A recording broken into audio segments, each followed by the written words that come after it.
Well, my Redmond's army, I have only got one question and one question only. Let me know. Cap or no cap? I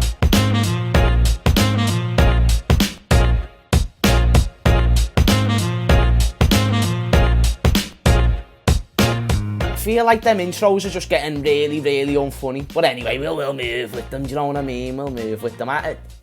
You don't subscribe because I'm funny, you subscribe because of me football knowledge. Anyway, let's get into what we like to call the Leicester versus Liverpool preview. Serious game of football. If you told me that I weren't scared of this game, or if you're a Liverpool fan and you told me you weren't scared of this game, then you are probably lying, because we are not in the greatest of form right now. They have got some very, very good players. May I also mention, they have got a very, very good manager. And today, we are going to get into the starting 11 prediction and score prediction. And it's not a prediction, it's a spoiler. But it is what it is, you know. Always chatting facts here on the previews and whatnot. It's not the case, listen. I've made some wild predictions this season that have not gone my way. So I don't know how much you should trust my predictions, but let's just go with it, you know what I mean? That's what football is for. We're here to give our opinions, offer our thoughts, and we'll see how it goes. But before we get into the game and whatnot, I want to talk about a conversation we very recently had on Triple H Sport. One that was actually very enticing to the viewer, and especially for myself, because we were talking about who has had the biggest impact on their team this season. And this is just what I had to say. Only because people like Grealish and Souček have been mentioned. I think Fabinho deserves a shout. He's been playing next to different centre-backs week in, week out. He's been literally a whole position has been changed from his game, even though it's only DM to centre-back.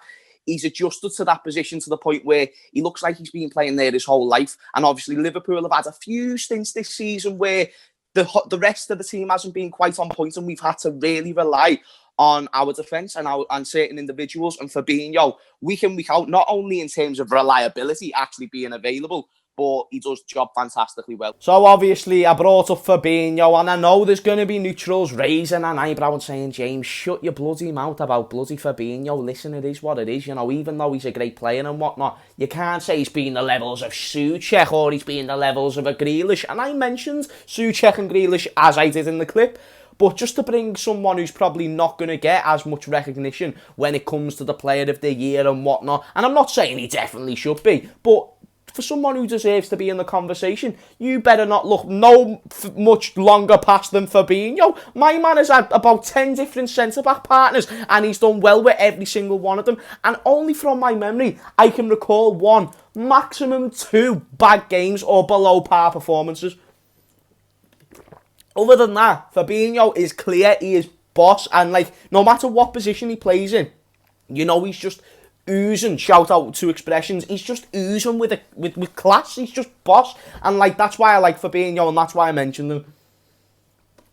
I thought he deserved one, man, and also when he's injured, you realise how important he is, and when he's out of the midfield, you realise what we lose, you realise the build-up play and the effect it has on it. But it is what it is. Let me know your thoughts on that, and let me know who you or your biggest impact has been. But to watch the full video, link is in the description, and let's get into the preview. Now, before we talk about the lineup and we talk about the scores, I want to talk about Leicester, and we've done a combined 11 with the one, the only Lee Chappie earlier on. It was boss, go check that out after you've watched this.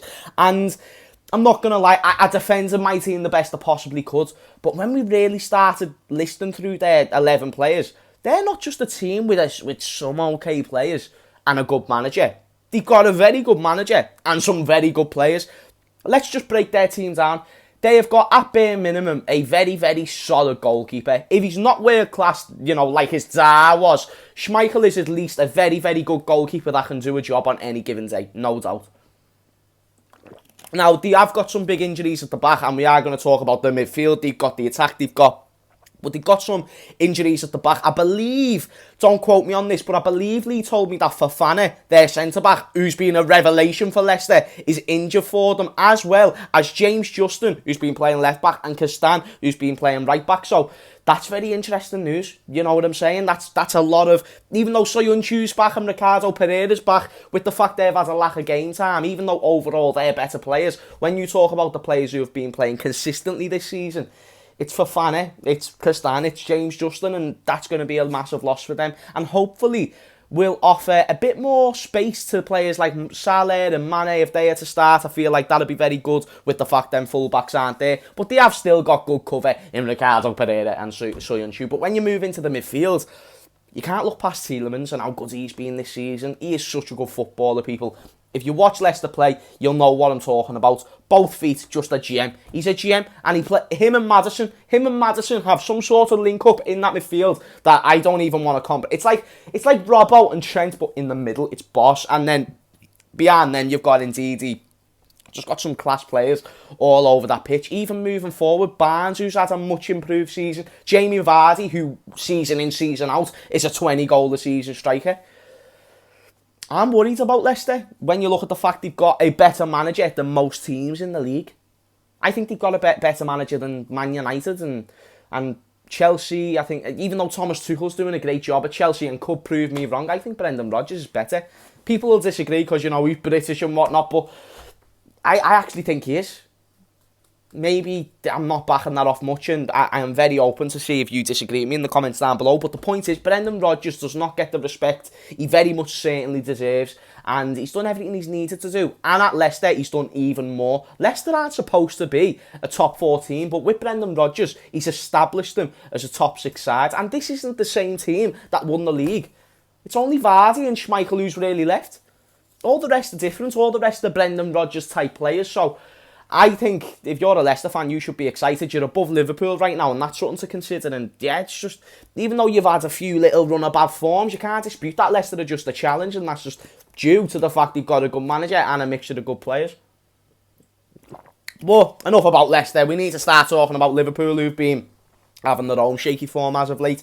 So when you talk about Liverpool and the way I see Liverpool lining up in this game, you can go one or two ways. You can go with the 4-3-3.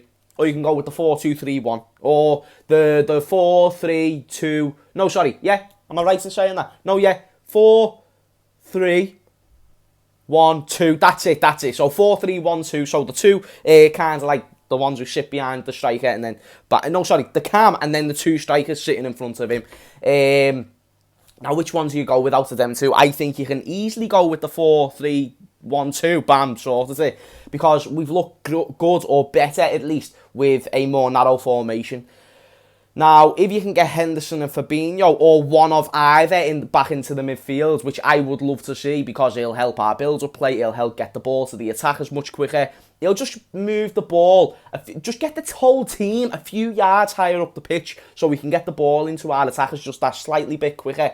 So by the time they get the ball, there's not 3 men just chilling around them, just marking them for the ball. Do you hear what I'm saying? Because it doesn't work. We saw it doesn't work. And the saying goes, fix what's not broken, except everything's broken right now. So, yeah, 100%. I go with the 4-3-3, maybe change to a narrow.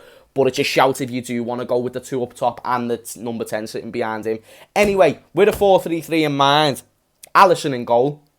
Even though my goalkeeper, he made some mistakes against Manchester City, and it hurt my heart. But he is still the best goalkeeper in world football. I might have just got a few more dislikes. I might have just got a few unsubscriptions. And I might have just got loads and loads and loads of hate comments calling me a cunt, and then finishing it off with, "All Black's better." Guess what?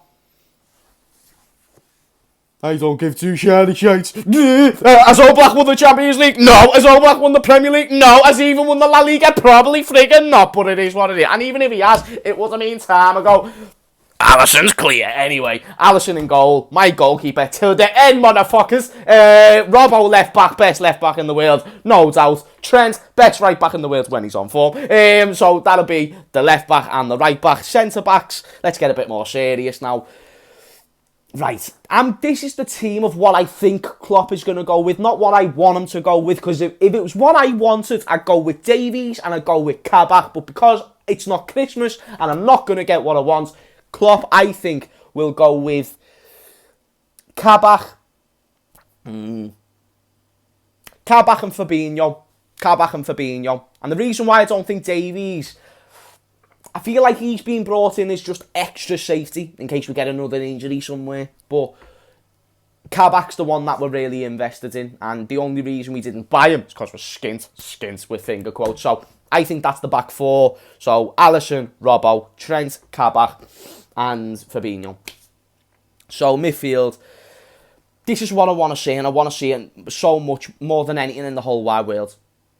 Hendoninho in the 6, Thiago in the 8, and Gini Wijnaldum on the left-hand side of that midfield. No doubt about it. Get it to happen, because even though there's not much creativity, which is what we've been lacking, but also not really what we've been lacking, that will be fantastic when it comes to retaining possession and building up the play.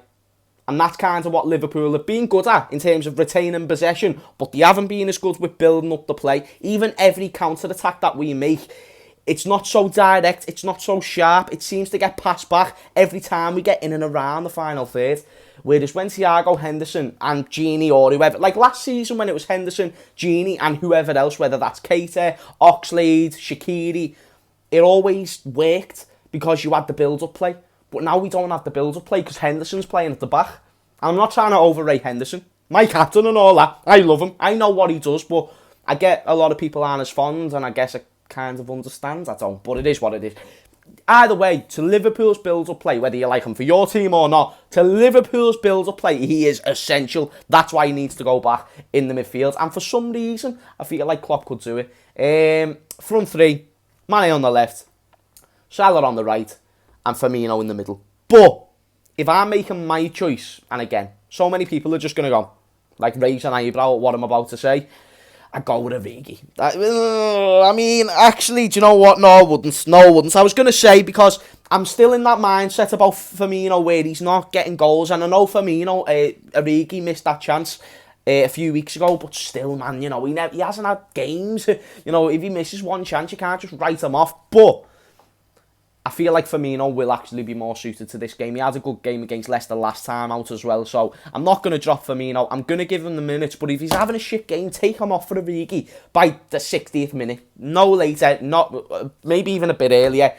Only if he's having a shit game. That's the only reason I'll take him off. Other than that, I'm fine with Firmino and all that. But yeah, that'll be my team. Let me know your team, your score prediction in the comments down below. As for the score prediction, I'm going to say Liverpool, I would say 3-0 if Fabinho and Henderson were going to start in the midfield and Davies and Kabak at the back. But because I don't think that will happen, and it isn't Christmas, then I think they'll probably be maybe 2-1. But that's me being optimistic at the end of the day, you know what I mean, people? But let me know your thoughts in the comments down below. Before I wrap up the video, we have just got to give one last shout out to Klopp, and obviously our thoughts were with it. Well, my thoughts are with him and with his family as well. Obviously, rest in peace to Elizabeth Klopp, his mother. And I've said it already plenty of times, but Jürgen, even though he's not watching this, but you know, take as much time as you need, because at the end of the day, there's many things that are bigger than football, and this is most certainly one of them.